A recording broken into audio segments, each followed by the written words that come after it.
السلام عليكم، ازيكم اعزائي المشاهدين؟ عاملين ايه؟ الاخبار؟ اهلا بيكم في فيديو جديد هنا على القناه بتاعتي. والنهارده انا عايز اتكلم في موضوع مهم. كام يوم انا قعد اصادف حاجات غريبه كده، اللي هو نظريه مؤامره في نظريه مؤامره في نظريه مؤامره في ايه خلاص هو العالم كله بقى متآمر، حاجه يعني ايه تخلي العقل يصرصر. فالمهم عجبني الموضوع ودخلت قريت عنه، والنهارده انا جاي احكي لك عن حاجه كده، احكي لك عن شويه حاجات في الموضوع ده، حاجات كرييتيف كده. النهارده نتكلم بقى عن عن شويه نظريات كده الناس بتقول ان احنا متآمر علينا فيها. فنانين بيقولوا كده، او في ناس ما اشخاص معينه بتقول ان احنا بيتنصب علينا. النهارده هحكي لك اغرب نظريات المؤامره واغباهم واكثرهم سخافه وغرابه في اللي انا شفتهم في حياتي. وبس كده، قبل ما تبدا الفيديو متنساش تعمل لايك وتشترك في القناه وتفعل زر الجرس عشان يوصلك كل فيديو اول ما ينزل. ولو عملت الحاجات دي يا ريت تبدا الفيديو وتفضل معايا اعرفك اللي فيها. بص يا صديقي، انا مش عارف انام وعندي ارق وخايف، لان بيقولوا ان العالم بتحكمه الزواحف، تحكمه كائنات الزواحف او السحالي. طب ايه الكائنات دي كائنات شكلها غريب، سحالي على شكل بشر، او بشر على شكل سحالي. المهم ان هم فيه سحالي وزواحف في الموضوع. المهم بقى ان دول هم كده اللي خادعيننا كلنا وبيحكموا العالم. هم دي الناس بقى اللي بتحكم العالم. خد بالك علشان ممكن يطلع الرئيس بتاعك في الشغل ضفدع. بالصدفه بقى السحالي دي طلعت بتعرف تمثل وبتفهم في السياسه، واسمهم كائنات الزواحف. انت فاكر ان الموضوع واقف لحد هنا؟ لا يا سيدي، استنى بس. بص، هو بيقول لك دول متعاونين مع كائنات فضائيه ثانيه. شايف؟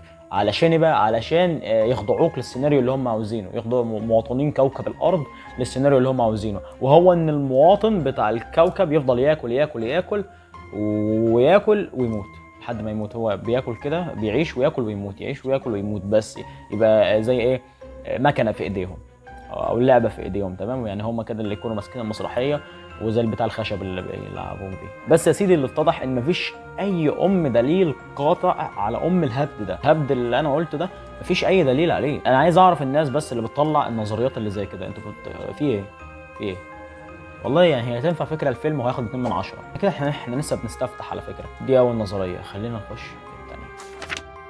النظريه رقم 2 دي بيقولوا فيها ان اللقاحات اللي احنا بناخدها كبشر في وقت الوباء وغيره، هي دي اجهزه تحكم ذهنيه بيتحكموا في عقولنا بيها.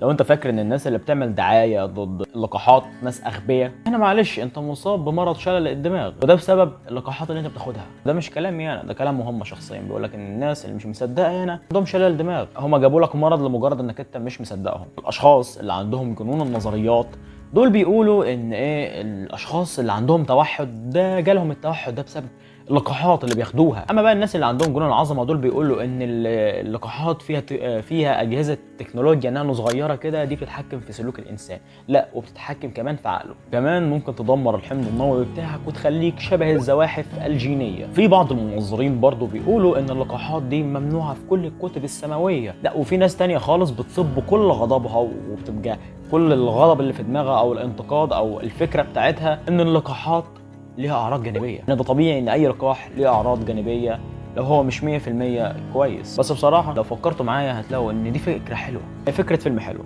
ما تقدرش تتكلم يا صاحبي، هي فكره فيلم رائعه والله. نعمل فيلم كده جامد عن الموضوع ده ونزرع لهم تكنولوجيا نانو عشان تخليهم شكل الزواحف. الفيلم ده هياخد 3 من 10 وهيكون فيلم خيال علمي فاشل، وان شاء الله مش كريستوفر نولان اللي هيخرجه علشان ما ازعلش منه. خد بالك بقى يا صاحبي، عشان لو حسيت بان الروبوتات الصغيره بتتحكم فيك، برن على مستشفى العباسيه عشان ما فيش حد عاقل او طبيعي بيحس بكده. خلينا نخش في اللي بعد. اخرب بيت الناس اللي لازم تتحنيك علينا. عملت لايك؟ ما عملتش لايك صح؟ طب انزل اعمل لايك واعمل سبسكرايب وفعل زر الجرس. انا بطمن عليك يا صديقي. اعمل الحاجات اللي انا قلت لك عليها ويلا نكمل. صدام حسين والبوابة الفلكية أو البوابة النجمية. تفتكر ليه قامت حرب العراق؟ هو المفروض إن السبب وجود أسلحة دمار شامل في العراق اللي كانت ممكن تنهي العالم، أسلحة النووي اللي كانت ممكن تنهي العالم عند صدام حسين. فراحت أمريكا اجتاحت العراق، والعراق حاليا بينزف كل الأسف لاخواتنا في العراق. ربنا معاكم في المحنة اللي انتم بتمروا فيها. بس المهم إن دي كانت الحرب ودي أسبابها. لا يا بيه، لازم في بعض المحنكين هيطلعوا يقولوا الحرب دي ما قامتش علشان كده. لا، في ناس قالت ان الولايات المتحده عايزه توصل لبوابه سومريه نجميه قديمه كانت موجوده. بيقول لك ان الولايات المتحده عندها المنطقه 51 دي موجوده في ولايه نيفادا، وبيحفظوا فيها كل التقنيات والمعدات الغريبه اللي موجوده عندهم. والعراق فيها المتحف الوطني. خلال حرب العراق كان المفروض انه في بوابه نجميه صدام حسين كان بيحاول يفعلها علشان يحكم العالم كله، تحت ايديه عن طريق قوات عسكريه كانت بتحكم آلهه غريبه زمان. معظم النظريات الغريبه عن خدع صدام حسين في الفلك اتوجدت بعد صدور فيلم ستار جيت من بطوله كيرت راسل. انا اقدر اقول لك ان دي نظريه تنفع لفيلم خيال علمي قديم، فيلم خيال علمي كده بيتكلم عن الهبل ده. يعني الحمد لله ان الحضاره المصريه ما تعملش برضه عنها نفس الهبل ده، علشان يعني ده من حسن حظ البشريه. خلينا نخش في اللي بعده. نظريه الارض المجوفه. تخيل ان الارض اللي احنا قاعدين عليها هي كوره، وقاعد جواها القبائل القديمه والديناصورات وكل حاجه انت عاوزها من القبيل ده. بحسب بقى الكتابات القديمه قالت انك انت لو عايز تروح العالم ده هتروح لابعد قطب في الكره الارضيه، تروح لواحد من اقطاب الكره الارضيه، وهتنزل في حفره عميقه هناك، هتنزل جواها، وهناك هتنتقل للعالم التاني. في نظريات تانية بتقول ان احنا عايشين جوه الارض دي اصلا. لا، كمان بيقولوا ان ايه، في اوهام بصريه ومجسمات وحاجات زي كده بتخدعنا ان احنا عايشين على سطح الارض اللي هو ده دلوقتي. حالتين فالجماعه بتوع الارض المجوفه بيصروا ان في عالم جوه الارض بتاعتنا، ان الكره الارضيه فيها عالمين او جزء تاني احنا مش عارفينه، وكل ده من منطلق الهبد. تمام، يعني مفيش اي دليل علمي او قاطع على كده، مفيش اي حاجه بتقول ان ده صحيح ولو حتى بنسبه 2% ولا 1%، مفيش. كل هذا من منطلق خالتي الهباده.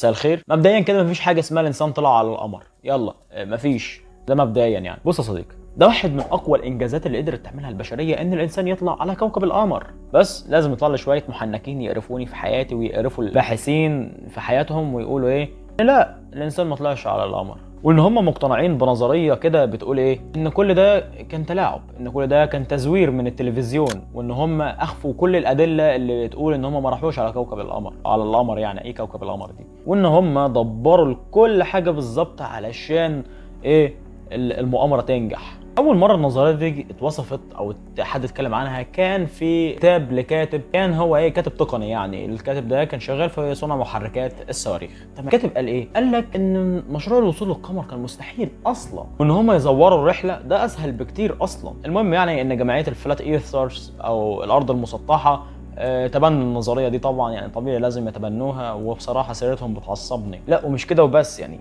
يا ريتها وصلت لحد كده. صديقي ستانلي كوبريك والعم والت ديزني كمان يعني شاركوا في ان هم يزوروا الموضوع ده.